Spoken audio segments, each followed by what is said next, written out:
प्यारे विद्यार्थियों, आज की कक्षा में हम मिट्टियों के बारे में चर्चा करेंगे। विभिन्न विद्वानों ने मिट्टियों की अपनी अपनी परिभाषाएं दी हैं। मिट्टी भूमि की सबसे ऊपरी परत जो पेड़ पौधों के उगने के लिए आवश्यक खनिज आदि प्रदान करती हैं, मृदा या मिट्टी कहलाती हैं। अमेरिकी विद्वान बेनेट के अनुसार मिट्टी भूपृष्ठ पर मिलने वाले असंगठित पदार्थों की वह ऊपरी परत है जो मूल चट्टानों अथवा वनस्पति के योग से बनती हैं। कृषि वैज्ञानिकों के अनुसार मृदा जमीन की सतह का वह भाग है जिसमें पैदावार हो सकती है। इस तरह से अनेक विद्वानों ने अपनी अपनी परिभाषाएं दी हैं। यदि हम देखें तो भिन्न भिन्न स्थानों पर भिन्न भिन्न प्रकार की मिट्टी पाई जाती है। इसकी भिन्नता का संबंध चट्टानों की संरचना, धरातलीय स्वरूप, जलवायु, वनस्पति आदि से होता है।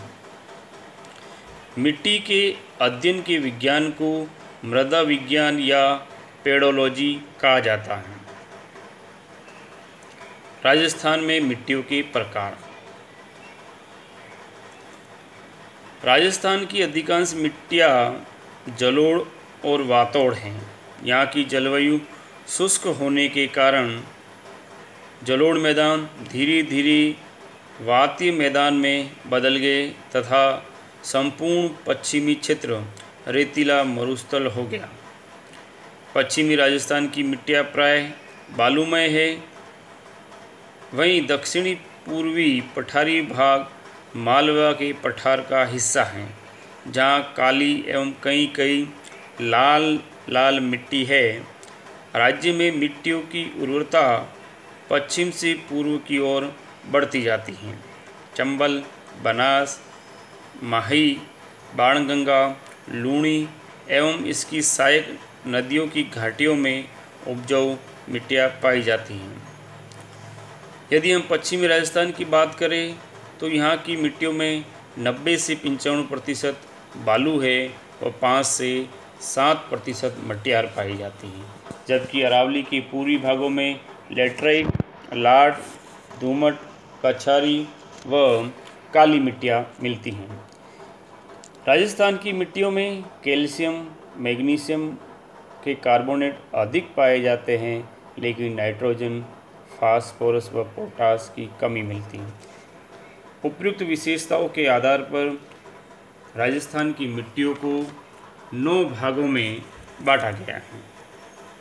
ये आपके सामने जो चित्र दिखाई दे रहा है, इसमें अगर देखें तो राजस्थान के अधिकांश भाग पर रेतीली मिट्टियाँ पाई जाती है। उसके बाद लाल पीली मिट्टी, भूरी और रेतीली मिट्टी, कछारी मिट्टी, मध्यम काली मिट्टी आदि का विस्तार देखने को मिलता है। तो सबसे पहले हम पढ़ेंगे रेतीली मिट्टी। यह मिट्टी भारत के लगभग 31.7 लाख हेक्टेयर भूमि में फैली हुई है, जो अरावली के उत्तर पश्चिमी क्षेत्र में है, अर्थात थार के मरुस्थल में है। ये राज्य के सर्वाधिक क्षेत्रफल पर फैली हुई है तथा बहुत ही कम उपजाऊ मृदा है। इस मिट्टी के कण मोटे होते हैं तथा जल ग्रहण की क्षमता कम होती है। इसमें नाइट्रोजन व कार्बनिक लवणों, जैविक पदार्थों का अभाव होता है, परंतु कैल्शियम लवणों की अधिकता होती है। ये संपूर्ण चित्र वायु द्वारा लाई गई मिट्टी से निर्मित है। इस प्रकार की मिट्टी बाजरा, मोठ व मूंग की फसल के लिए उपयुक्त होती हैं।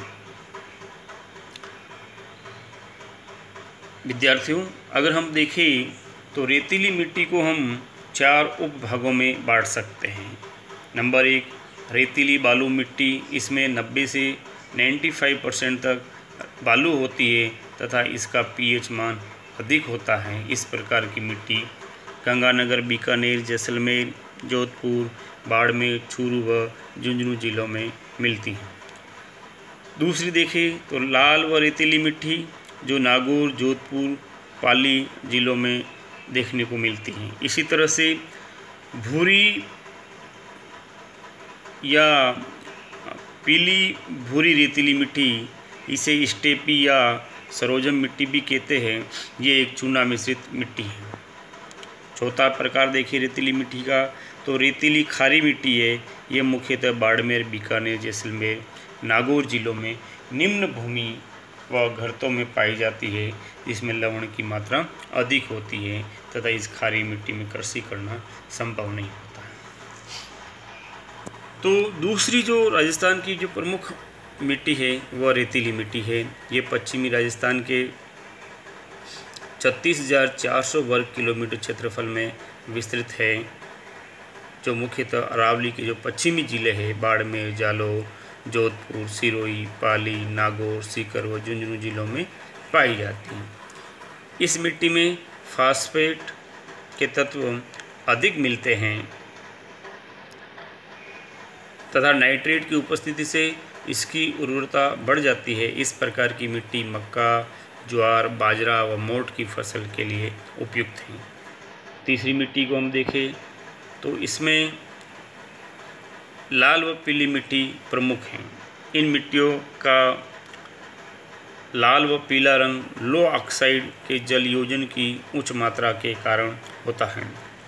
इसमें कैल्शियम कार्बोनेट की कमी व नाइट्रोजन व जैविक कारकों की भी कमी होती है। ये मिट्टी सभी माधोपुर, भीलवाड़ा, अजमेर व सिरोही जिलों में पाई जाती है।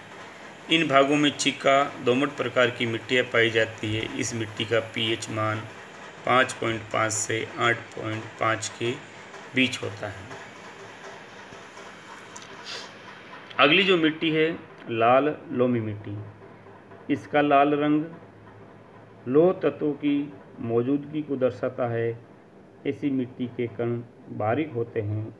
इसमें पानी अधिक समय तक रहता है तथा ये मुख्यतः स्पष्ट व केंद्रित चट्टानों से निर्मित हैं। इस मिट्टी में नाइट्रोजन, फास्फोर और कैल्शियम लवणों की कमी होती है तथा पोटाश एवं लोह तत्वों की अधिकता होती है। ये मिट्टी दक्षिणी राजस्थान के डूंगरपुर, उदयपुर, बांसवाड़ा व चित्तौड़ के कुछ भागों में पाई जाती हैं। इस प्रकार की मिट्टी में रासायनिक खाद देने और सिंचाई करने से चावल, कपास, गेहूँ, गन्ना आदि पैदा किए जा सकते हैं। अगली हम मिट्टी की बात करें तो मिश्रित और काली मिट्टी है। ये मालवा पठार की काली मिट्टी का ही एक विस्तृत भाग है या विस्तार है। इसमें साधारणतः फास्फेट, नाइट्रोजन, कैल्शियम और कार्बनिक पदार्थ की कमी होती है। सामान्यतः उपजाऊ मिट्टी है जिसमें कपास, मक्का आदि की फसलें प्राप्त की जाती है। ये मिट्टी भीलवाड़ा, चित्तौड़गढ़, डूंगरपुर व बांसवाड़ा, उदयपुर के पूर्वी भागों में मिलती है। अगली जो मिट्टी हम देखें तो मध्यम काली मिट्टी होती है। ये मिट्टी भी मालवा पठार की काली मिट्टी का विस्तार है, जो राज्य के हाड़ौती पठार क्रमशः झालावाड़, कोटा, बूंदी और बारा में देखने को मिलती है। इस मिट्टी के कण बारीक होते हैं और जल धारण की क्षमता अधिक होती है। इसमें फास्फोट, नाइट्रोजन और पोटाश की मात्रा भी पर्याप्त होती है। ये मिट्टी कपास की खेती के लिए सर्वाधिक उपयुक्त है, अतः इसे कपासी मिट्टी और रेगुर मिट्टी भी कहा जाता है। ये झालावाड़, बूंदी, बारा व कोटा जिलों में पाई जाती है। सतही रंग के आधार पर इस मिट्टी को 3 भागों में बांट सकते हैं। भारी मिट्टी जिसकी ऊपरी सतह चिकनी होती है और रंग है जो धूसर भूरे से गहरा धूसर भूरा होता है।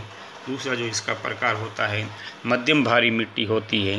यह इसका जो सतही जो संगठन या गठन है वो सरल होता है। और तीसरी जो मिट्टी होती है गहरी मध्यम भारी होती है, जो काफ़ी कठोर व सुदृढ़ रंग की यानी गहरे रंग की होती हैं।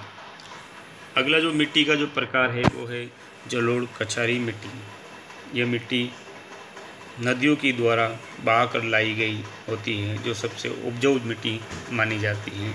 इसमें जल धारण की क्षमता उच्च होती है। नाइट्रोजन व कार्बनिक लवण पर्याप्त मात्रा में होते हैं, लेकिन चूना, फास्फोरस, अम्ल व जैविक यानी ह्यूमस पदार्थों की कमी पाई जाती है। इस मिट्टी में गेहूँ, चावल, कपास, तंबाकू की खेती के लिए ये उपयुक्त होती है या खेती की जा सकती है। इसका विस्तार भरतपुर, धौलपुर, दौसा, सभी माधोपुर और टोंक जिलों में देखने को मिलता है या पाई जाती है। अगला जो मिट्टी का प्रकार है वह है लवणीय मिट्टी। इस प्रकार की मिट्टी में सारी लवणों की मात्रा अधिक होती है। यह अनुपजाऊ होती है। इसका विस्तार बाड़मेर, जालौर के अलावा गंगानगर, बीकानेर में भी यह मिट्टी पाई जाती है। और मिट्टी का अगर यदि हम अंतिम जो प्रकार देखने को देखें तो उसमें है भूरी रेतीली कछारी मिट्टी। ये मिट्टी हल्के लाल रंग से भूरे रंग की होती है। इसमें चूना, फास्फोरस व ह्यूमस की कमी पाई जाती है, लेकिन ये मिट्टी उपजाऊ होती है। इसका विस्तार गंगानगर के मध्य भाग, अलवर व भरतपुर जिलों में मिलता है। इसमें गेहूँ, चना व कपास की कृषि की जा सकती है। तो साथियों, आज की क्लास में हमने मिट्टी की परिभाषा, राजस्थान में मिट्टियों के प्रकार और किस आधार पर इनको बांटा गया है उसके बारे में हमने पढ़ा है।